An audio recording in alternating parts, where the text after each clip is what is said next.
प्यारे बच्चों, नौकरी प्रेप प्लेटफॉर्म पर आप सबों का स्वागत है। मैं आर के झा आज फिर आपको कुछ क्वेश्चंस को लेकर आए जो हर एग्जामिनेशन के लिए इम्पोर्टेंट है, खास करके रेलवे और एसएससी और दूसरे इस तरह के जितने भी आपको कॉम्पिटिटिव एग्जाम है उन सब के लिए ज़रूरी है।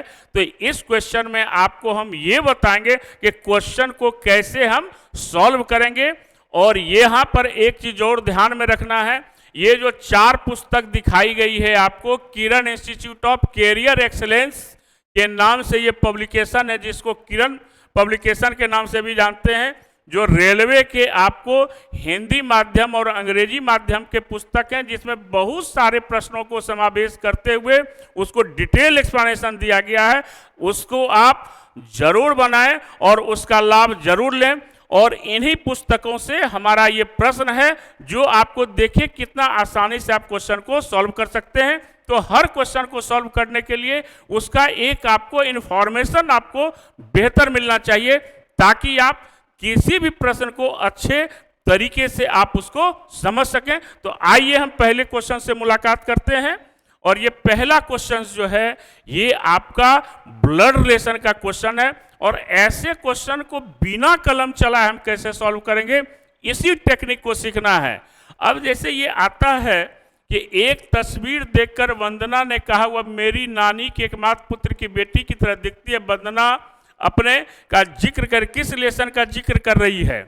तो जब ऐसा प्रश्न आता है तो हम गलती क्या करते हैं कि फैमिली ट्री में चले जाते हैं और हम उसको डायग्राम के माध्यम से बनाने लग जाते हैं। तब ऑनलाइन एग्जामिनेशन में आपको क्या करना है कि समय बिल्कुल आपके पास नहीं होता है।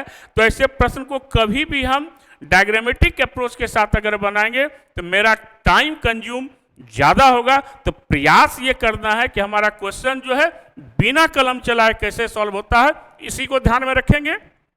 अब देखिए यहाँ पर क्या दिया हुआ है कि एक तस्वीर देखकर वंदना ने कहा, वंदना कह रही है क्या, वह मेरी नानी के एकमात्र पुत्र। तो मेरी नानी का एकमात्र पुत्र कौन हुआ, मेरा मामा हुआ। नानी का इसी प्रकार से हम इसको क्लियर करेंगे कि वह मेरी नानी के एकमात्र पुत्र। तो मेरी नानी का एकमात्र पुत्र मेरा कौन हुआ, मामा हुआ। मामा की बेटी की तरह दिखती है। तो मामा की बेटी जो होती है वह क्या कहलाती है, वंदना की कौन कहलाएगी, ममेरी बहन कहलाएगी, कजन सिस्टर कहलाएगी। तो वंदना अपने ममेरी किसका जिक्र कर रही है, ममेरी बहन का जिक्र कर रही है। यानी हमारा आंसर क्या होगा, कजन सिस्टर होगा। और इस प्रकार से क्वेश्चन के आंसर को हम आसानी से सॉल्व कर सकते हैं। तो हमको ऐसे प्रश्न में क्या करना है कि जो लैंग्वेज दिया गया है वह मेरी नानी के एकमात्र पुत्र। जब मेरी नानी का एकमात्र पुत्र मेरा मामा, मेरे मामा की बेटी मेरी ममेरी बहन। तो जब मेरी ममेरी बहन होगी तो वंदना की वह कौन हो जाएगी, ममेरी बहन हो जाएगी, कजन सिस्टर हो जाएगी। और इस प्रकार से हमारा क्वेश्चन का आंसर बिल्कुल ही आसान हो जाएगा। तो ऐसे अगर क्वेश्चन को अगर हम सॉल्व करते हैं तो देखिएगा कि आप फास्ट हो जाएंगे और आपका क्वेश्चन का शो आप बनाने जब लगेंगे तो आपको जल्दी और टाइम भी आपका क्या होगा, आपका बचेगा। ठीक है, तो आगे हम दूसरे प्रश्न में चलते हैं। अब देखिए ये वेन डायग्राम का प्रश्न है। और जब वेन डायग्राम आपको है तो ऐसे प्रश्नों को हम लोगों को क्या करना है, कह रहा निम्न वेन आरेख 50 छात्रों को दर्शाता है। कितने छात्रों को दर्शाता है, यहाँ पर 50 छात्रों को दर्शा रहा है जो व्यावसायिक प्रशिक्षण ए, बी और सी, यानी ये जो होगा ए होगा, ये जो होगा बी होगा और ये जो होगा आपका क्या होगा, सी होगा। तो यहाँ पर कह रहा है कि प्रत्येक छात्र कम से कम एक प्रशिक्षण सत्र में भाग लेता है। तो प्रशिक्षण सत्रों में से कम एक सत्र में वास्तव में कितने छात्र भाग लेंगे। तो सिंपल है आपका, टोटल जब हम ऐड करेंगे तो ये कितना हो जाएगा, 10, 10, 20, 10, 30, 8, 38, 2, 40, 10, 50, जो 50 की संख्या यहाँ पर मेंशन किया हुआ है। तो यहाँ पर जो दिया कि कम से कम एक सत्र में वास्तव में कितने छात्र भाग लेंगे? तो सिंपल है कि हम ए में आपका कितना है, कम से कम जो है लिखा गया है कि कम से कम एक सत्र में आपका कितना हो जाएगा, एक सत्र में आपका कितना हो जाएगा, यानी यह 10 ले लेंगे हम, ये 12 ले लेंगे और ये 10 ले लेंगे, तो कितना हो जाएगा 10 जोड़ 12 जोड़ 10 और इस प्रकार से 12 10 22 और 10 32 होगा और इस प्रकार से हमारा आंसर जो होगा वह कितना हो जाएगा 32 हो जाएगा। तो मेरा सिंपल सवाल है यहाँ पर कि 10A 10B और 10C हो गया इंडिविजुअली, चूंकि कम से कम आपको कह रहा है कि एक सत्र में कॉमन वाले को नहीं लेना है।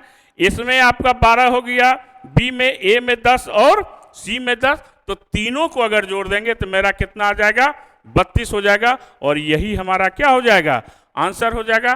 तो ऐसे अगर प्रश्नों को अगर हम सॉल्व करते हैं तो हमारा क्वेश्चन बिल्कुल ही आसान हो जाता है और हर एग्जाम में देखेंगे आप कि एक प्रश्न आपको वेन डायग्राम से निश्चित तौर पर पूछा जाएगा। ठीक है, तो आइए हम आगे के प्रश्नों में चलते हैं कि वो किस प्रकार का प्रश्न है और क्या है। अब देखिए ये लॉजिकल रीजनिंग है और लॉजिकल रीजनिंग में डिपेंड करता है कि आपकी भाषा कैसी है, भाषा को कैसे समझते हैं, है ना। अब चैप्टर कौन सा है ये भी देखना है।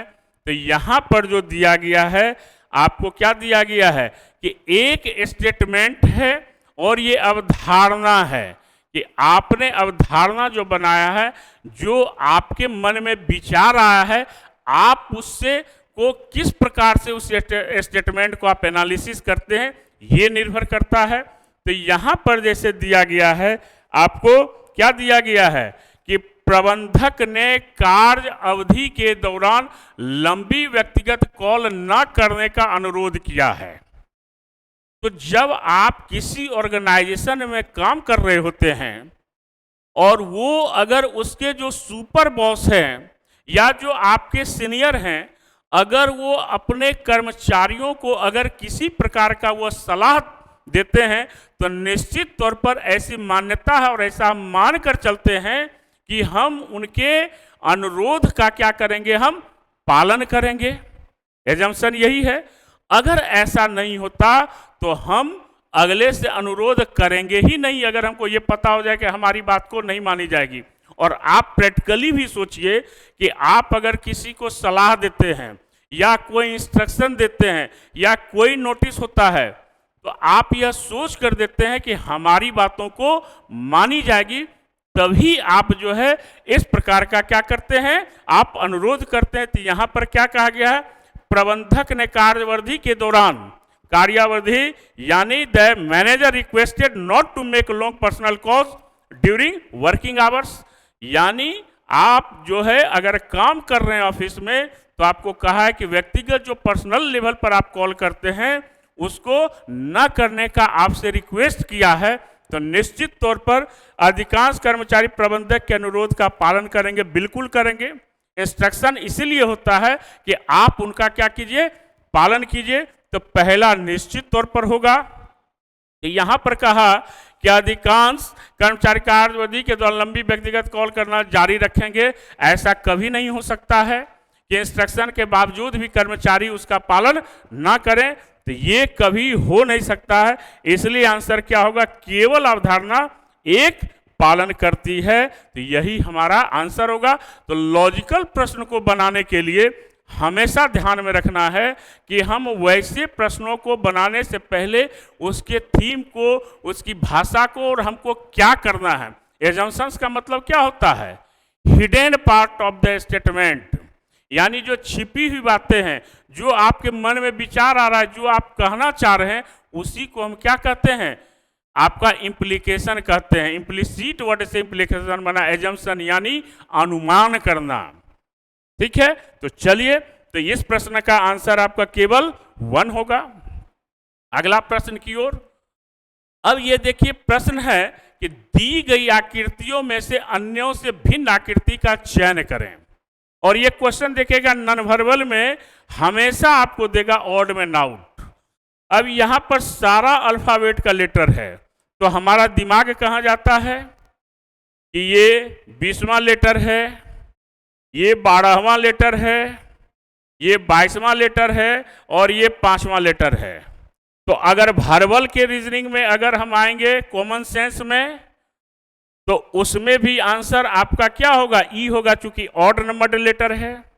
और ये आपका इवन नंबर लेटर है, टी का 20 होता है, एल का 12 होता है, भी का 22 होता है, ई का 5 होता है। लेकिन हमको नॉन वर्बल से रिलेटेड है, which is different from others. तो यहां पर देखिए क्या लॉजिक है। तो यहां भी देखिए आप, यहां टी जो है, यहां पर 2 लाइन है आपका, एक ऊपर और एक नीचे है। एल में भी आपका 2 लाइन है, एक है और 2 है। भी में भी 2 है आपका, लेकिन ई में कहाँ है, 1 है, 2 है, 3 है, 4 है आपका। तो नॉन वर्बल में भी आपका चूंकि सबसे डिफरेंट हमारा क्या आ रहा है, ई आ रहा है, तो हमारा आंसर क्या हो जाएगा, वह डी होगा। यानी बी नंबर ऑप्शन में जो दिया गया है डी का, ये A B C D E, यही हमारा आंसर होगा। नॉन वर्बल में भी डिफरेंट है, क्योंकि सब में 2 लाइन्स है और इसमें 4 लाइन से रेखा है। और वर्बल में भी सारा आपका क्या है, सारा लेटर्स जो है वो अल्फाबेटिकली इवन नंबर पर है और ई जो है आपका ऑड नंबर पर है। तो हमारा आंसर ई ही होगा, नॉन वर्बल में भी और वर्बल में भी। तो ऐसे प्रश्नों को हम क्या करेंगे, आसानी से सॉल्व करेंगे। आगे देखते हैं कि क्या हो सकता है। और अब देखिए ये प्रश्न जो है हमारा, यह क्या है, यह आपका डायरेक्शन चैप्टर का है। और क्या कहा है कि संगीता उत्तर पश्चिम दिशा की ओर सम्मुख थी। यदि वह सुधा के साथ मानक तरीके से बैठकर कैरम खेल रही है तो सुधा किस दिशा की ओर सम्मुख थी। तो यहां पर हम लोग ध्यान में रखेंगे कि यहाँ जो प्रश्न है आपका, इसको हमेशा ध्यान में रखेंगे कि ये जो मेरा है आपका, यह हो गया उत्तर, यह हो गया आपका दक्षिण, ये हो जाएगा आपका पश्चिम और ये हो जाएगा आपका पूर्व दिशा, है ना। तो यहां जो कहा संगीता उत्तर पश्चिम दिशा की ओर, तो उत्तर पश्चिम दिशा तो हमारा ये हो गया, बात आ रही है समझ में, ये हमारा क्या हो गया, उत्तर पश्चिम हो गया। तो यहां कौन है, यह संगीता है। तो यहां पर आपका संगीता जो है वह क्या खेल रही है, कैरम खेल रही है, ठीक है।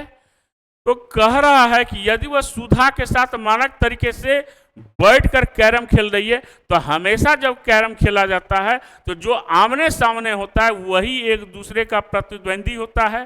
तो डेफिनेट तौर पर आपको यह ध्यान में रखना होगा, क्या ध्यान में रखना होगा, आपको यह ध्यान में रखना होगा कि ये जो होगा आपका, है ना, ये जो होगा आपका, ये आपका क्या हो जाएगा, यह आपका निश्चित तौर पर जो होगा वह क्या हो जाएगा, दक्षिण पूर्व। यहां पर कौन होगा, यहां पर सुधा हो जाएगी, कौन हो जाएगी, सुधा हो जाएगी। और यह किस दिशा में होगा, दक्षिण और पूर्व हो जाएगा, यानी साउथ ईस्ट हो जाएगा। और आंसर आपका ए हो जाएगा, क्योंकि जब संगीता उत्तर पश्चिम दिशा की ओर होगा तो निश्चित तौर पर सुधा उसके अपोजिट होगा, जो क्या होगा, दक्षिण और पूर्व दिशा होगा, है ना। तो ये आमने सामने, अब जो उत्तर पूर्व में रहेगा वह दक्षिण पश्चिम में आ जाएगा, ठीक है।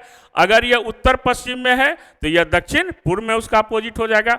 तो इस प्रकार से तो बहुत सारा प्रश्न ऐसा होता है कि अगर आपको चैप्टर का कंसेप्ट दिया हुआ है तो इस फिगर को बनाने की आवश्यकता भी नहीं है। जैसे ही उत्तर पश्चिम कहा तो आपके दिमाग में तुरंत आ जाएगा कि अगला जो होगा वो अपोजिट होगा, तो दक्षिण पूर्व हो जाएगा। और बिना कलम चलाए भी क्वेश्चन को क्या कर सकते हैं, हम सॉल्व कर सकते हैं। तो इस प्रकार से हमारा आंसर बहुत ही आसान तरीके से सॉल्व हो जाएगा।